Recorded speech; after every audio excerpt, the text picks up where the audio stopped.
La porte du manoir s'ouvrit violemment, et David Sterling se figea complètement en voyant la scène devant ses yeux. Son père, le puissant magnate William Sterling, était assis sur le sol du salon, des larmes coulant sur son visage, tandis que la domestique tenait ses mains tremblantes avec une tendresse qu'il n'avait jamais vue. Le vieil homme, qui avait dirigé des empires et détruit des concurrents sans hésiter, pleurait comme un enfant perdu. « Que diable se passe-t-il ici ?» rugit David, sa voix résonnant contre les murs de marbre de la propriété de 50 millions de dollars. La domestique, une jeune femme aux cheveux châtains et aux vêtements simples, leva les yeux, effrayée, mais ne lâcha pas les mains du patriarche. « Monsieur David, je peux expliquer. » commença-t-elle, mais fut interrompue par le bruit sec de la mallette en cuir frappant le sol de marbre.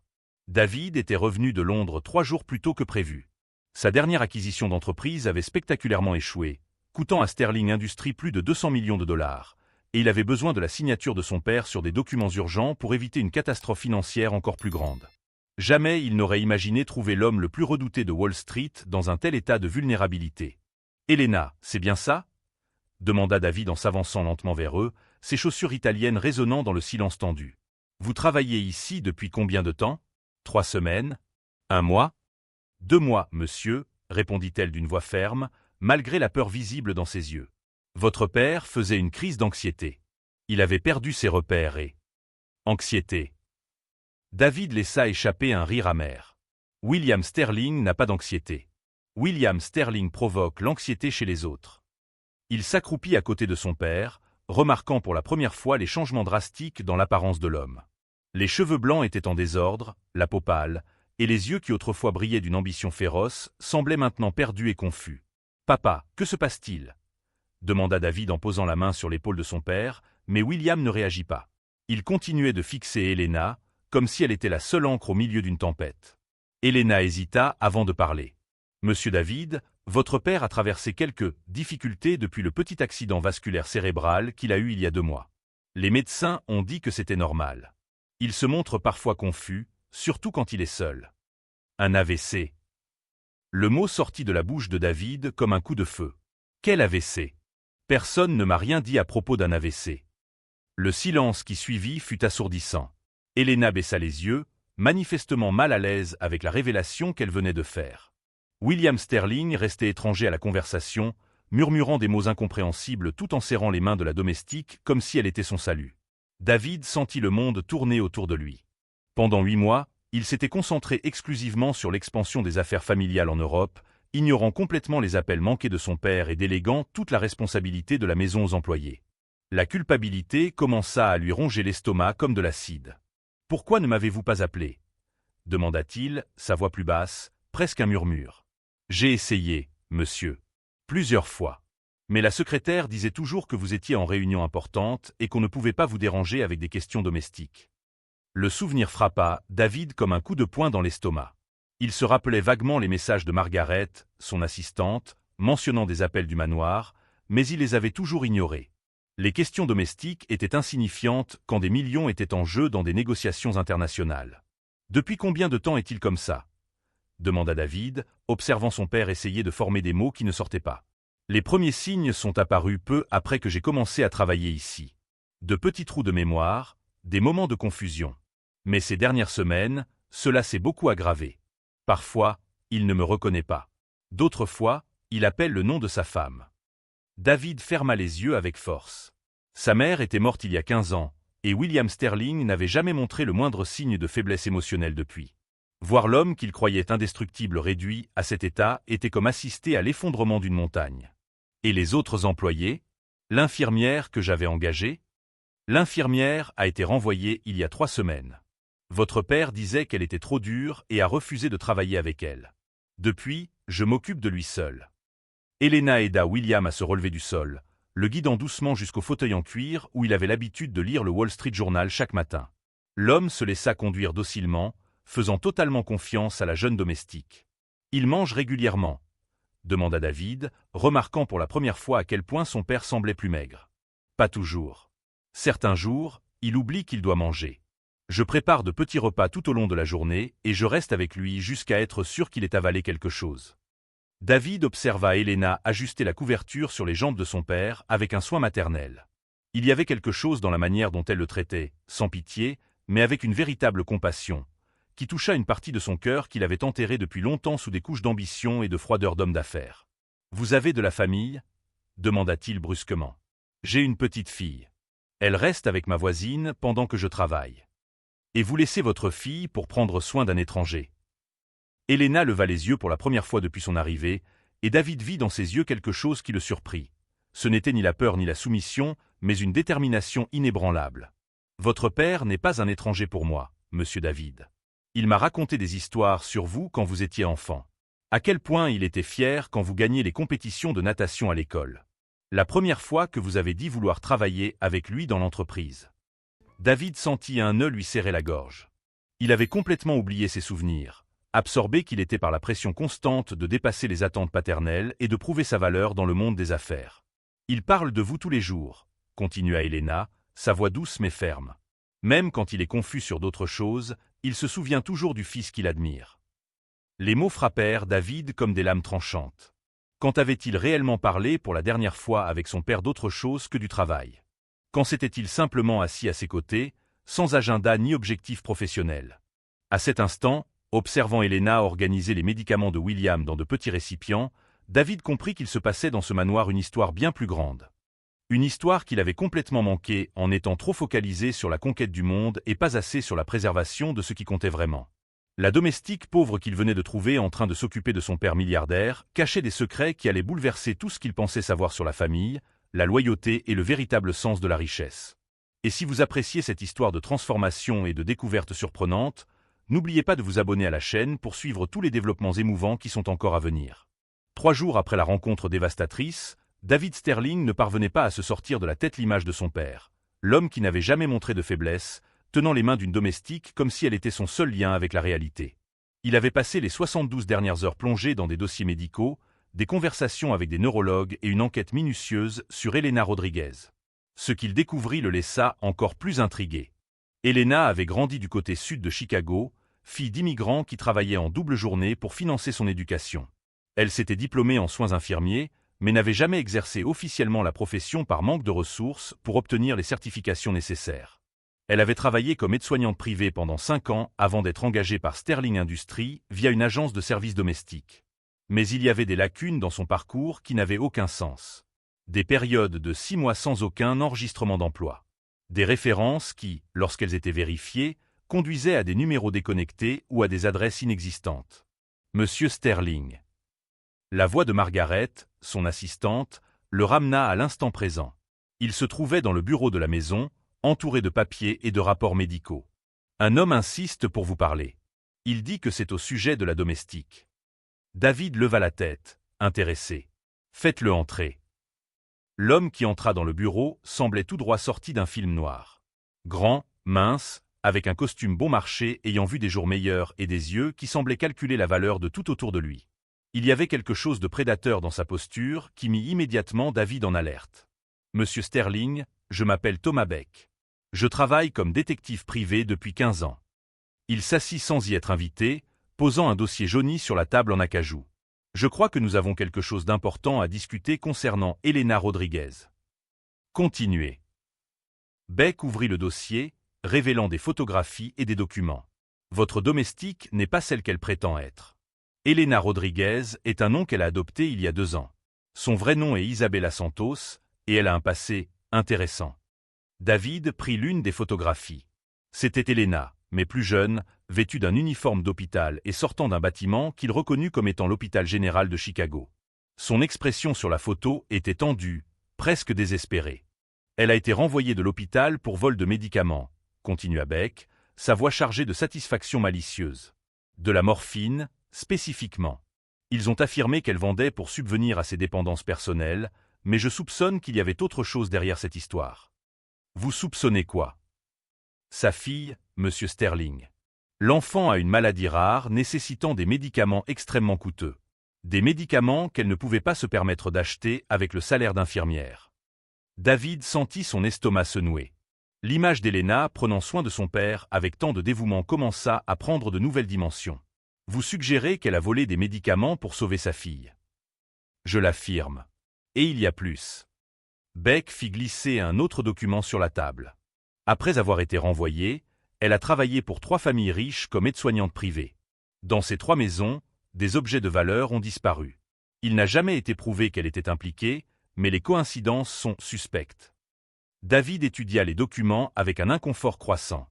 Si Helena avait vraiment un passé de vol, que pouvait-elle faire avec son père vulnérable? William Sterling possédait des objets d'art évalués à des millions, ainsi que l'accès à des comptes bancaires et des informations corporatives confidentielles. « Pourquoi m'apportez-vous ces informations ?» demanda David, soupçonnant qu'il y avait quelque chose de plus derrière cette visite inattendue. Beck sourit, révélant des dents jaunies par le tabac. « Parce que quelqu'un m'a payé pour l'enquêter. Quelqu'un qui a intérêt à protéger votre famille de personnes opportunistes. » Qui? Cela, Monsieur Sterling, est confidentiel. Mais je peux dire que cette personne s'inquiète de l'influence qu'Helena peut exercer sur votre père. Un homme en état de vulnérabilité peut être facilement manipulé par quelqu'un ayant les compétences appropriées. David serra les poings. L'idée que quelqu'un puisse manipuler son père le rendait furieux, mais quelque chose dans l'attitude de Beck ne collait pas. Il y avait un côté théâtral dans ses révélations, comme s'il suivait un scénario soigneusement répété. « Laissez-moi les documents, » dit enfin David. « Je vais tout analyser attentivement. » Naturellement. Mais je suggère d'agir rapidement, Monsieur Sterling. Des personnes comme Delena Rodriguez ou Isabella Santos sont très habiles pour gagner la confiance de leurs victimes avant d'agir. Après le départ de Beck, David resta seul avec les photographies et documents éparpillés sur la table. Chaque preuve semblait construire un cas convaincant contre Helena, mais quelque chose le dérangeait profondément. Il avait vu la manière dont elle s'occupait de William. Il n'y avait aucun calcul ou fausseté dans ses gestes. Il y avait quelque chose de sincère qu'il ne pouvait ignorer. Il décida de la confronter directement. Il trouva Helena dans la cuisine, préparant une soupe qui remplissait la pièce de senteur domestique qu'il n'avait pas ressentie depuis des années. Elle fredonnait doucement en cuisinant, une mélodie douce contrastant fortement avec les accusations lourdes qui résonnaient dans son esprit. « Helena, il faut qu'on parle. » Elle se retourna, essuyant ses mains sur le tablier. « Bien sûr, Monsieur David. Votre père vient de s'endormir après le déjeuner. Il a mangé toute la soupe aujourd'hui. Asseyez-vous. » David posa les documents sur la table à manger. « Je veux que vous m'expliquiez certaines choses sur votre passé. » Le visage d'Helena pâlit dès qu'elle vit les photographies. Ses mains commencèrent à trembler légèrement, mais elle ne tenta ni de nier ni de fuir. Au lieu de cela, elle respira profondément et s'assit, le regardant directement. « Vous voulez savoir pour Isabella Santos. Alors vous admettez avoir menti sur votre identité. J'ai changé légalement de nom il y a 2 ans. Helena Rodriguez est qui je suis maintenant. Isabella Santos était celle que j'avais besoin d'être dans un moment désespéré de ma vie. » David étudia son expression. Il y avait de la douleur dans ses yeux, mais aussi une honnêteté brute qui le prit de court. « Parlez-moi des médicaments volés. » Helena ferma les yeux un instant, comme pour rassembler son courage et revivre des souvenirs douloureux. « Ma fille, Sophia, est née avec une fibrose kystique. Les médicaments dont elle avait besoin coûtaient plus de 3 000 $ par mois. Je travaillais 60 heures par semaine, mais même ainsi, je ne pouvais pas payer. Alors vous avez volé. J'ai pris des échantillons qui allaient être jetés. Des médicaments proches de leur date d'expiration et qui allaient être détruits. » Des larmes commencèrent à couler sur son visage. « Je savais que c'était mal, mais ma fille mourait, Monsieur David. Elle avait 6 ans et étouffait lentement. Que feriez-vous » La question frappa David comme un coup de poing dans l'estomac. Il pensa à son propre père, vulnérable et dépendant, et réalisa qu'il ferait n'importe quoi pour le protéger. Et les vols dans les autres maisons. « Je n'ai jamais rien volé à personne. » Sa voix devint plus ferme. « Je sais à quel point cela semble suspect, mais je n'ai jamais trahi la confiance des familles qui m'ont engagé.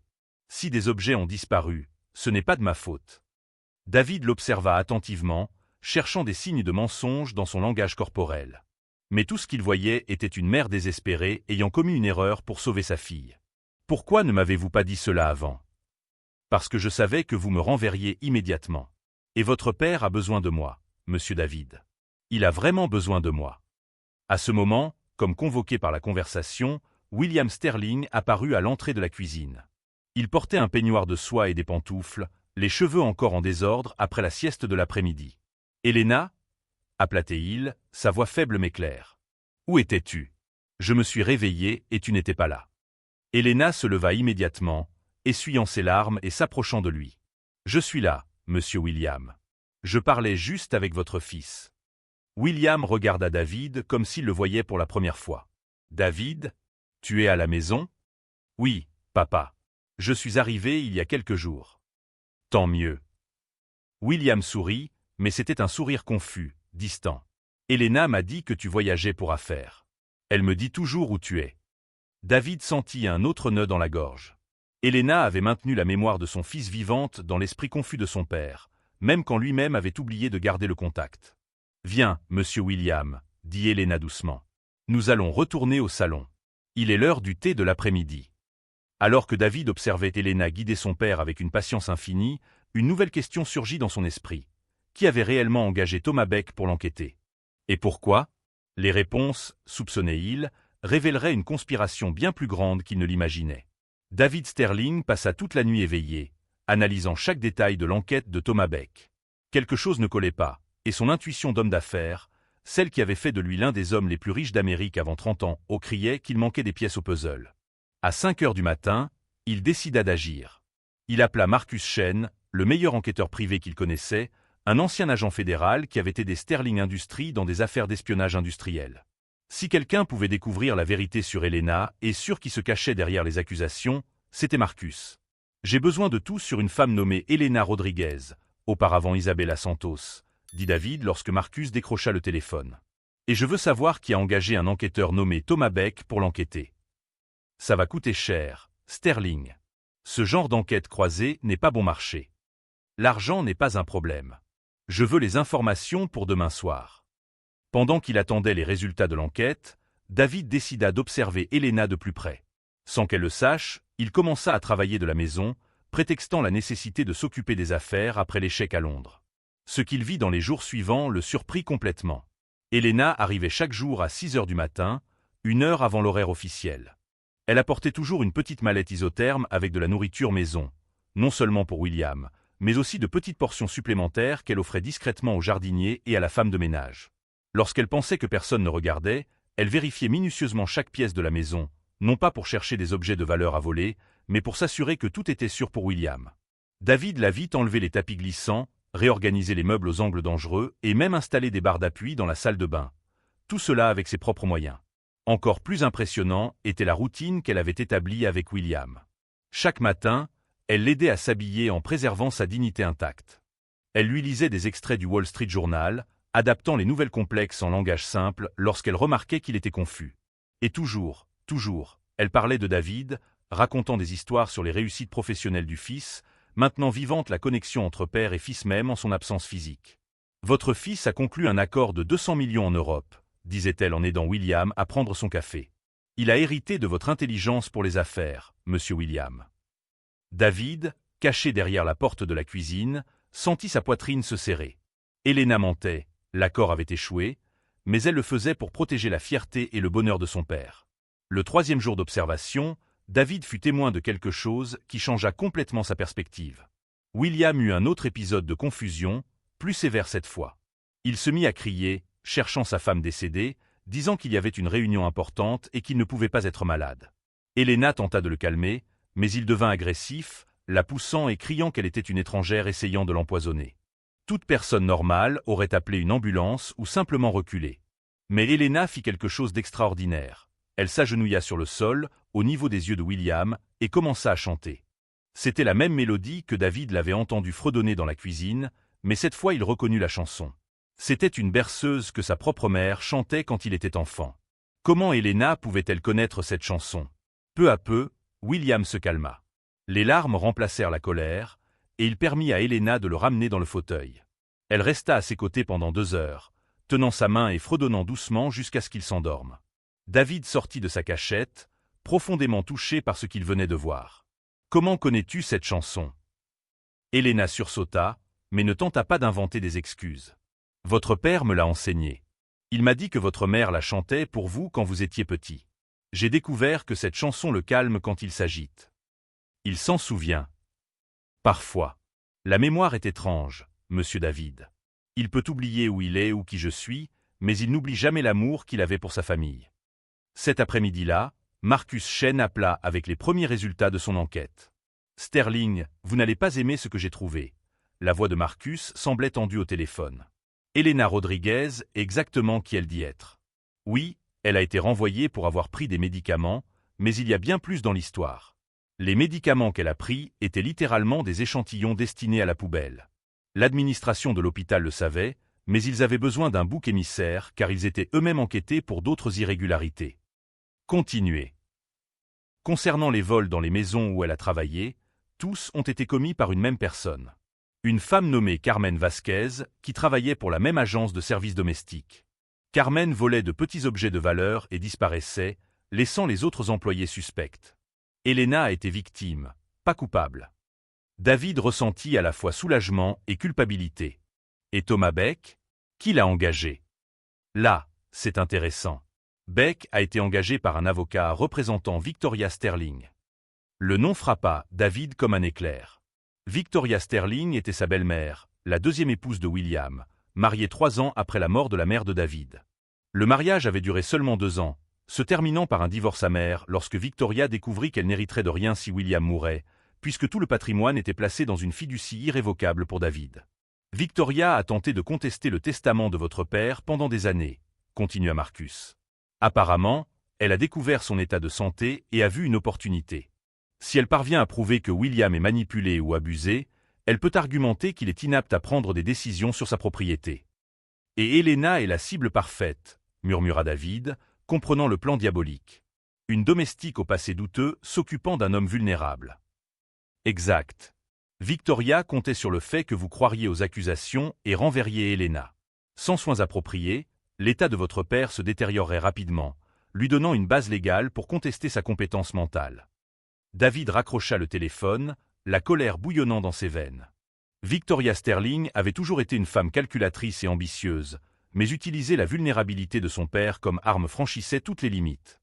Il retrouva Elena dans la bibliothèque, lisant à William un livre sur la navigation. Une passion ancienne du patriarche que David avait complètement oubliée. Son père était détendu, commentant occasionnellement les navires des illustrations. « Elena, » interrompit David doucement, « puis-je te parler en privé ?» Ils sortirent dans le jardin, où David révéla enfin tout ce qu'il avait découvert. Elena écouta en silence, ses expressions alternant entre choc, douleur et, finalement, détermination. « Alors tout ça était un piège, » dit-elle, plus pour elle-même que pour lui. Les accusations, l'enquêteur, même mon engagement. Victoria a probablement influencé l'agence pour vous recommander spécifiquement à cause de votre passé. C'était le plan parfait. Une domestique controversée s'occupant d'un homme riche et vulnérable. Elena s'assit sur le banc du jardin, digérant les informations. Que va-t-il se passer maintenant? Vous allez me renvoyer? David s'assit à côté d'elle, observant les fleurs que son père avait plantées des décennies auparavant avec sa première épouse. Elena, j'ai vu comment tu prends soin de lui. J'ai vu ton dévouement, ta gentillesse, ton sacrifice. Je ne laisserai pas Victoria ou quiconque détruire cela. Mais les accusations. Ce sont des mensonges construits par une femme désespérée et cupide. Tu as sauvé des médicaments pour ta fille malade et tu as été puni pour cela. Cela ne fait pas de toi une criminelle, cela fait de toi une mère. Elena se mit à pleurer, pas de tristesse, mais de soulagement. Merci de croire en moi. J'aurais dû croire dès le départ. Mon père a toujours été un excellent juge du caractère. S'il a confiance en toi, je devrais aussi avoir confiance. Cette nuit-là, David Sterling commença à planifier sa contre-offensive. Victoria Sterling avait déclaré la guerre à sa famille, utilisant Elena comme arme. Mais elle avait sous-estimé 2 choses. La détermination de David à protéger son père et la force silencieuse de la femme qui avait transformé les derniers mois de William Sterling en les plus dignes et affectueux depuis la mort de sa première épouse. La bataille ne faisait que commencer, mais David savait enfin de quel côté il se battait. La vengeance de Victoria Sterling arriva comme une tempête dévastatrice un jeudi matin. David prenait le petit déjeuner avec Elena et William lorsque Margaret fit irruption dans la salle à manger, tenant une tablette avec une expression de panique absolue. « Monsieur David, vous devez voir ça immédiatement. » L'écran affichait le titre du Chicago Tribune, « Millionnaire malade exploité PAR d'une domestique au passé criminel ». L'article, signé par un journaliste d'investigation réputé, détaillait les preuves du prétendu complot d'Elena pour profiter de William Sterling. Il y avait des photographies d'elle sortant de banque, supposément en train d'effectuer des transactions suspectes, et des témoignages de sources proches de la famille, affirmant qu'elle avait isolé le patriarche de ses proches inquiets. « Comment ont-ils obtenu ces photos » demanda Elena, la voix tremblante en lisant les accusations dévastatrices. David étudia les images avec le regard entraîné d'un cadre habitué à détecter les manipulations. Ces photos ont été prises quand vous alliez déposer votre salaire. Victoria les a fait paraître suspectes avec les légendes. Mais l'article n'était que le début. En quelques heures, l'histoire explosa sur les réseaux sociaux. Des vidéos de soi-disant experts en abus sur personnes âgées analysaient le cas. Des émissions de télévision débattaient de l'épidémie, de soignants exploitant des patients vulnérables, et des militants exigeaient l'arrestation immédiate d'Elena. Le téléphone de la maison sonnait sans arrêt. Des journalistes s'agglutinaient aux portes de la propriété. Des hélicoptères de chaînes d'information survolaient la résidence. William, confus par tout ce chaos, eut un nouvel épisode d'anxiété sévère. Elena tenta de le calmer, mais cette fois sa présence semblait l'aggraver. Il criait, posant des questions sur les personnes à la télévision qui parlaient de lui, pourquoi il y avait autant de voitures devant la maison, et si Elena était vraiment une criminelle comme on le disait. « Peut-être devrais-je partir », dit Elena à David, les larmes coulant sur son visage en voyant William s'agiter de plus en plus. « Je ne peux pas le voir ainsi. Pas à cause de moi. »« Tu ne vas nulle part, » répondit David avec une détermination de fer. « Victoria veut que tu fuis. C'est exactement ce qu'elle attend. » Mais la situation empirait dramatiquement lorsque la police arriva. 2 détectives de la division des crimes contre les personnes âgées se présentèrent avec un mandat de perquisition et de saisie.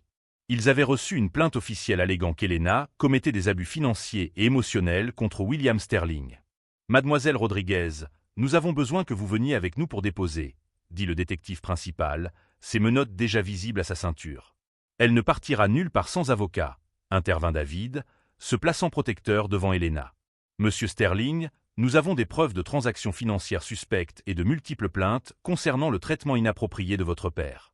Nous pouvons faire cela à l'amiable ou de force. » C'est à ce moment que quelque chose d'extraordinaire se produisit. William Sterling, qui était resté assis en silence pendant toute la confusion, se leva soudain du fauteuil. Sa posture était plus droite que ce que David avait vu depuis des mois, et ses yeux brillaient d'une lucidité surprenante. « Officier », sa voix sortit claire et autoritaire, résonnant de décennies de commandements corporatifs. « Vous êtes sur ma propriété privée, en train d'intimider une employée qui m'a sauvé la vie. » Les détectives se retournèrent, surpris par l'intervention inattendue. « Monsieur Sterling, nous comprenons votre inquiétude, mais nous avons reçu des plaintes sérieuses. »« Des plaintes mensongères », interrompit William, avançant lentement mais avec détermination jusqu'à se tenir aux côtés d'Elena. « Cette femme m'a soigné lorsque mon propre fils était absent. Elle m'a nourri lorsque j'oubliais de manger. Elle m'a aidé à me laver quand je ne pouvais pas le faire seul. Elle m'a rappelé qui j'étais lorsque la confusion m'envahissait. » David observa son père avec une admiration croissante. C'était comme si la menace contre Elena avait réveillé le vieux William Sterling, l'homme qui avait affronté des conseils hostiles et des négociations impossibles. « Elena Rodriguez est employée chez Sterling Industries depuis 2 mois, » continua William, sa voix gagnant en force. « Pendant cette période, elle a fait preuve d'intégrité, de compassion et d'un professionnalisme exemplaire. Toute suggestion de mauvaise conduite est non seulement fausse, mais diffamatoire. Monsieur, avec tout le respect que je vous dois, il y a des preuves que vous pourriez être manipulé. »« Manipulé » rugit William, faisant reculer tout ce présent dans la pièce. « J'ai construit un empire de 50 milliards de dollars. J'ai survécu à 3 récessions, 2 tentatives d'acquisition hostiles et un infarctus. Vous pensez qu'une jeune infirmière peut me manipuler ?» Elena toucha doucement le bras de William. « Monsieur William, s'il vous plaît, calmez-vous. Je ne veux pas causer plus de problèmes. »« Tu n'as causé aucun problème, ma chère. Le problème a été causé par des gens cupides qui veulent détruire ta réputation pour attaquer ma famille. » À ce moment, David sut qu'il était temps de jouer toutes ses cartes. « Détective, avant de conduire Elena ailleurs, je voudrais que vous sachiez qui est vraiment derrière ces accusations. » Il prit un dossier qu'il avait préparé spécifiquement pour cette situation. Victoria Sterling, ex-épouse de mon père, a engagé un détective privé pour fabriquer des preuves contre Elena. J'ai des documents prouvant qu'elle a orchestré toute cette campagne diffamatoire dans l'espoir de remettre en question la compétence mentale de mon père et de contester son testament. David distribua des copies des contrats de Thomas Beck, des relevés de paiement de Victoria et des transcriptions d'appels téléphoniques où elle discutait ouvertement de son plan pour se débarrasser de l'employé problématique. De plus, continua David, j'ai des dizaines d'heures d'enregistrements de sécurité montrant Elena prenant soin de mon père avec un dévouement exemplaire. J'ai des témoignages de médecins confirmant que sa santé s'est considérablement améliorée sous ses soins. Et j'ai des relevés financiers prouvant qu'elle n'a jamais eu accès aux comptes bancaires ou aux actifs de la famille. Les détectives étudièrent les documents avec un intérêt croissant. Les preuves étaient accablantes et contredisaient complètement les accusations initiales. Il y a plus, ajouta William, surprenant tout le monde. Hier soir, Victoria Sterling m'a appelé. David se tourna vers son père, choqué. Elle a appelé? Pourquoi? Pour faire une proposition. Elle a offert de partager avec moi une partie de l'héritage qu'elle espérait recevoir si je confirmais les accusations contre Elena et la renvoyais. William sourit froidement. Apparemment, elle n'a pas réalisé qu'elle avouait toute la conspiration à un homme qui a enregistré la conversation. Le silence qui suivit ne fut brisé que par le bruit des menottes rangées par les détectives. « Monsieur Sterling, nous aurons besoin de cet enregistrement comme preuve, » dit le détective principal. « Il semble que vous soyez les victimes ici, pas les coupables. » Alors que les policiers se préparaient à partir, David regarda par la fenêtre et vit quelque chose qui le remplit d'espoir. Les journalistes qui s'étaient rassemblés pour couvrir l'arrestation de l'employé criminel retransmettaient maintenant une histoire complètement différente. La vérité avait triomphé de manière spectaculaire et publique. Elena s'approcha de William et lui prit les mains. « Merci d'avoir cru en moi. Ma chère, tu m'as sauvé la vie de plus de façons que tu ne l'imagines. C'était mon tour de sauver la tienne. » David observa l'interaction entre son père et Elena, réalisant quelque chose qu'il avait mis longtemps à reconnaître. Elena n'avait pas seulement pris soin de William Sterling. Elle lui avait rendu sa dignité, son humanité et sa connexion avec ce qui compte vraiment dans la vie. La bataille était gagnée, mais David savait que la véritable victoire ne résidait pas dans la défaite de Victoria Sterling. Elle résidait dans la découverte que, parfois, les personnes les plus précieuses de notre vie arrivent quand on s'y attend le moins, déguisées en employés en uniforme simple, portant avec elles une richesse qu'aucun argent ne peut acheter, la capacité d'aimer inconditionnellement. 6 mois plus tard, le manoir Sterling avait complètement changé. Ce qui était autrefois une propriété froide et silencieuse vibrait désormais de vie et de but. Elena n'était plus seulement une employée. William avait insisté pour la nommer officiellement superviseur des soins médicaux privés, avec un salaire qui lui permit de faire venir sa fille Sophia pour vivre dans la propriété, dans un chalet rénové au fond du manoir. David découvrit que Sophia, âgée de 8 ans, possédait une intelligence brillante et une curiosité insatiable pour le monde des affaires. William, quant à lui, avait trouvé dans sa nouvelle petite-fille une source inépuisable d'énergie et de joie. Les matins de la famille Sterling commençaient maintenant avec Sophia lisant les gros titres du journal à son grand-père, traduisant le jargon corporatif avec une simplicité qui faisait rire William aux éclats. « Grand-père William, cet article dit que Sterling Industries a acheté une entreprise technologique. Ça veut dire que vous vendez maintenant des ordinateurs aussi ?»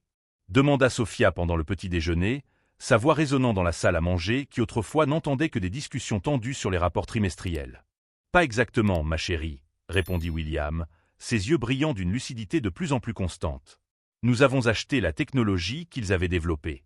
C'est comme acheter une recette très spéciale pour faire le meilleur gâteau du monde. » David sourit en observant la scène. La présence d'Elena et de Sophia avait accompli un miracle qu'aucun médecin ou thérapie n'avait réussi. Elle avait ramené le William Sterling dont il se souvenait de son enfance, affectueux, patient et sincèrement intéressé à transmettre ses connaissances. La récupération de William n'était pas complète, mais elle était extraordinaire. Les médecins expliquèrent que la stimulation cognitive constante, combinée à l'environnement aimant et structuré qu'Elena avait créé, avait aidé son cerveau à former de nouvelles connexions neuronales. Il avait encore des moments de confusion, surtout lorsqu'il était fatigué, mais sa personnalité essentielle était revenue. « David, » dit William après que Sophia fut sortie jouer dans le jardin, « je dois te dire quelque chose d'important. »« Quoi, papa ?» ?»« Je me souviens de presque tout ce qui s'est passé ces derniers mois. Même quand il semblait perdu, une partie de moi était toujours consciente. J'ai vu comment tu as réagi quand tu m'as trouvé vulnérable. J'ai vu ta culpabilité, ta douleur, ta détermination à protéger notre famille. » David sentit un nœud dans sa gorge. « Papa, je suis désolé de ne pas avoir été présent quand tu avais le plus besoin de moi. Fils, tu étais en train de construire notre héritage. Je ne t'en ai jamais voulu pour ça. » William prit la main de David. « Mais Elena m'a appris quelque chose que j'avais oublié de t'enseigner. Le succès sans famille n'est pas un succès. C'est juste du travail. » Les changements dans la dynamique familiale étaient profonds et durables. David avait réorganisé son emploi du temps pour travailler davantage à domicile, participant activement aux soins de son père.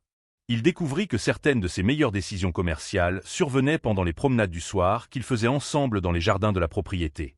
Elena, quant à elle, était devenue le pont entre deux générations d'hommes Sterling qui avaient oublié comment communiquer émotionnellement.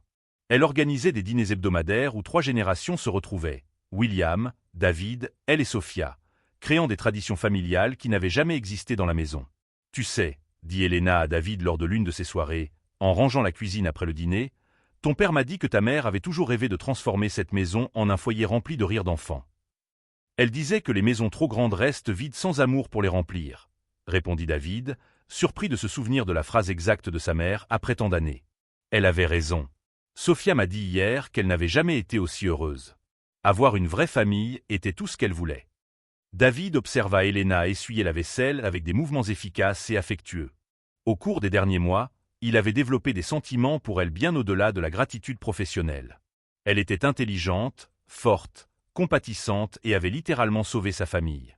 Mais il savait aussi que toute relation amoureuse devait être construite avec soin, en respectant sa position délicate d'employée et de soignante de son père. Quant à Victoria Sterling, la justice avait été implacable. L'enquête révéla que sa conspiration contre Elena n'était que la partie émergée de l'iceberg. Pendant des années, elle avait tenté plusieurs manières d'accéder à la fortune Sterling, y compris des tentatives de piratage de comptes bancaires et le soudoyage d'employés pour obtenir des informations confidentielles.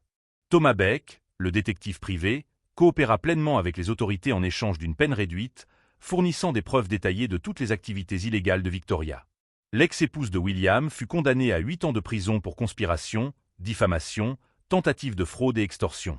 Ses biens furent confisqués pour couvrir les frais judiciaires et les réparations aux victimes de ces stratagèmes. « Tu sais ce qui me satisfait le plus dans le destin de Victoria ?» demanda William à David lors d'une de leurs conversations du soir. « Quoi ?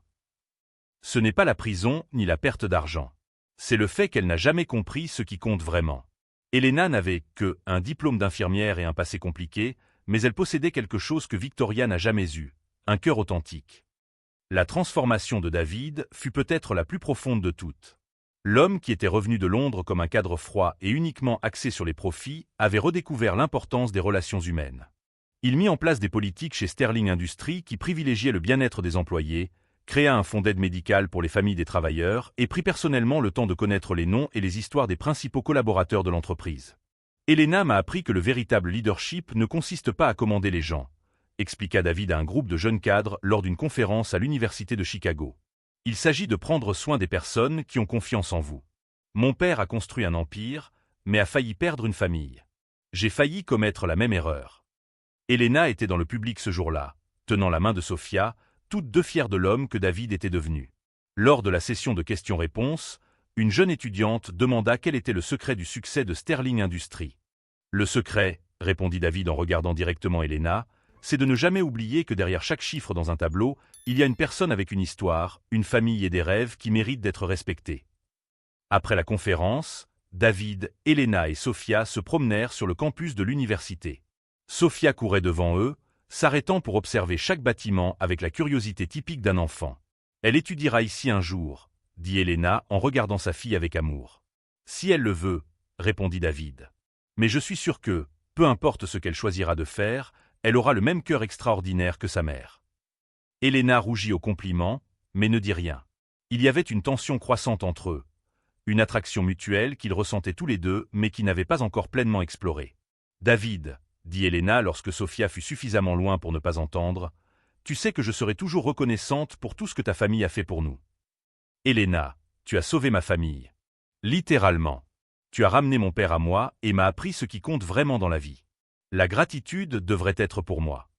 Ils s'arrêtèrent devant une fontaine au centre du campus, regardant les étudiants passer rapidement entre les cours. « Il y a quelque chose que je dois te dire, » continua David, rassemblant son courage. « Ces derniers mois, tu es devenue bien plus qu'une employée ou une soignante. Tu es devenue essentielle. Pour mon père, pour moi, pour notre famille. » Elena le regarda avec des yeux brillants. « David, je sais que notre situation est compliquée. Je sais que tu peux sentir qu'il existe un déséquilibre de pouvoir entre nous. Mais je veux que tu saches que mes sentiments pour toi sont réels et grandissent chaque jour. » « Les miens aussi, » admit-elle doucement. « Mais nous devons être sûrs que nous le faisons pour les bonnes raisons. Nous avons le temps de le découvrir ensemble. » 6 mois après cette conversation, David Sterling et Elena Rodriguez se marièrent lors d'une cérémonie intime dans les jardins du manoir Sterling. William officia le mariage comme célébrant en ligne spécialement pour l'occasion, provoquant rire et larmes à parts égales parmi les invités. Sophia, en tant que demoiselle d'honneur, déclara qu'elle avait enfin non seulement une famille, mais la famille de ses rêves. L'histoire d'Elena Rodriguez, la pauvre employée qui conquit le cœur d'une famille milliardaire par sa compassion pure, devint légendaire à Chicago. Mais pour ceux qui vécurent cette transformation, la véritable leçon était simple. Parfois, les plus grandes richesses se cachent sous la forme la plus humble, et l'amour véritable triomphe toujours de la cupidité et de la manipulation. Et si cette histoire a touché votre cœur et vous a fait croire au pouvoir transformateur de la bonté authentique, n'oubliez pas de vous abonner à la chaîne pour plus d'histoires inspirantes qui prouvent qu'au final, l'amour et l'honnêteté triomphent toujours.